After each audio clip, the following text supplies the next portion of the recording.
चलल न जाला की गोड़ लपटाला, चलल न जाला की गोड़ लपटाला। दर्द बाटे ताजा जी, दर्द बाटे ताजा जी। आ वही रे जगहिया दाँते काट लेले राजा जी, वही रे जगहिया दाँते काट लेले राजा जी।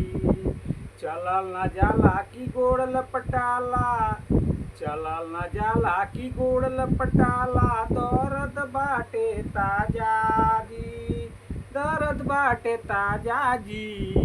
आ वही रे जगहिया दाँते काट लेले राजा जी, आ वही रे जगहिया दाँते काट लेले राजा जी।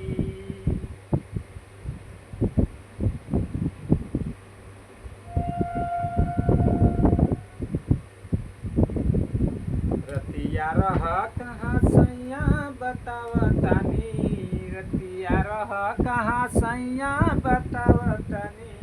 आनिदी अखिया नींद से भरल बा बतावतनी, अखिया नींद से भरल बा बतावतनी। अखिया नींद से भरल बा सुताव नहीं, अखिया नींद से भरल बा सुताव नहीं।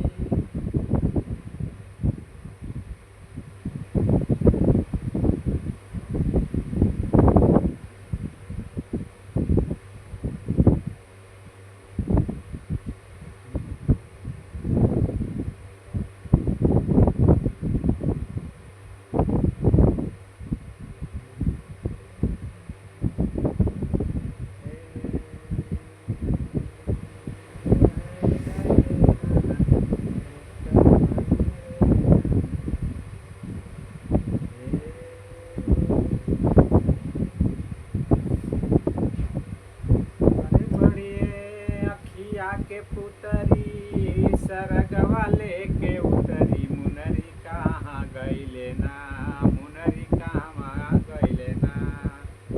लेके अखिया के पुतरी हम सरगवा ले गइले ना, मुनरी मेरे अखिया में करे परेशान जी।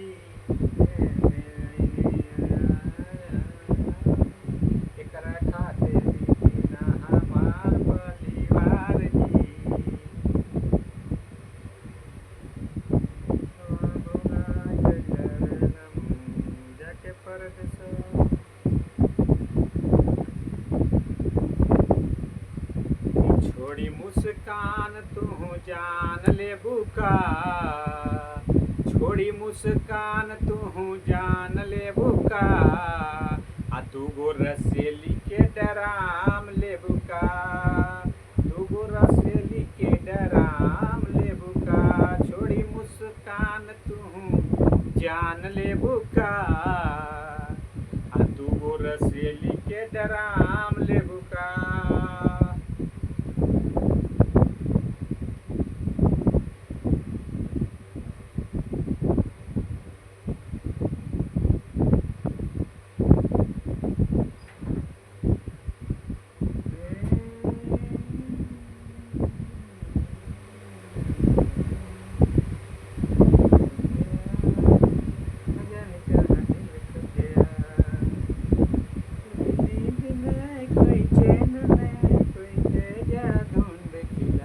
न जाने कहाँ दिल खो गया, न जाने कहाँ दिल खो गया।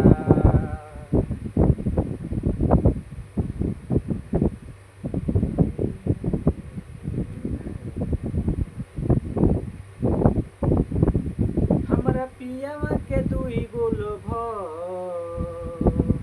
एगो गाँवे रखल एगो शहर। हमरा पियावा के दुई गोलो भो, एगो गाँवे रखे एगो शहर।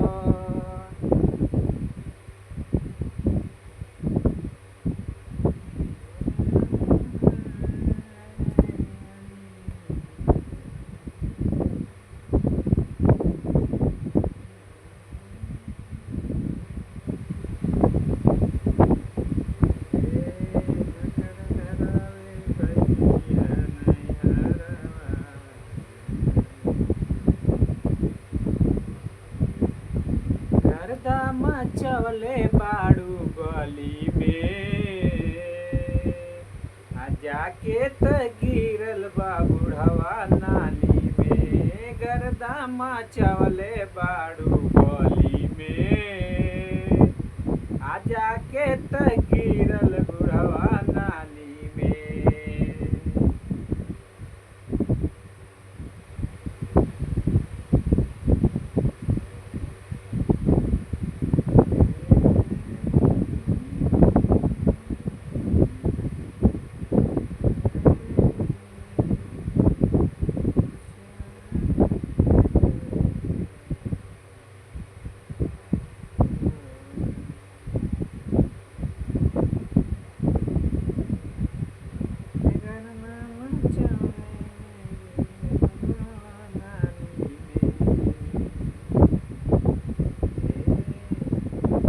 दोस्तों हमारा वीडियो देखिए और खूब सारा प्यार दीजिए दोस्तों, ताकि हमारा भी चैनल मोनेटाइज हो जाए दोस्तों। आप ही लोग के हेल्प से हम आगे बढ़ सकते हैं दोस्तों। हेल्प थोड़ा करिए हमारा भी, ताकि हमारा भी चैनल मोनेटाइज हो जाए दोस्तों। आप लोग देख ही रहे हैं घर द्वार हमारा कैसा है दोस्तों। आप लोग हेल्प करिए ताकि हम भी अपना घर सही करा लें दोस्तों, मरम्मत करा लें दोस्तों। आप ही लोग के माध्यम से हम वीडियो बना रहे हैं दोस्तों। आप ही लोग हमको आगे बढ़ा सकते हो दोस्तों। हाथ जोड़ कर रिक्वेस्ट है दोस्तों, ताकि हमारे चैनल को भी आप लोग देखिए, खूब सारा प्यार दिला दीजिए दोस्तों। हमारा भी आगे बढ़ाइए दोस्तों। हमको भी जैसे सबको आगे बढ़ा रहे हैं, हर आदमी को, लेडीज से जेंट्स तक सबको रातों रात आप लोग वायरल कर देते हैं दोस्तों। तो मेरे को भी वैसे करिए दोस्तों, प्यार दुलार दीजिए। आप ही लोग के प्यार दुलार से हम वीडियो बना रहे हैं दोस्तों। आप लोग दीजिए ताकि हम भी कुछ कर सकें, मोनेटाइज हमारा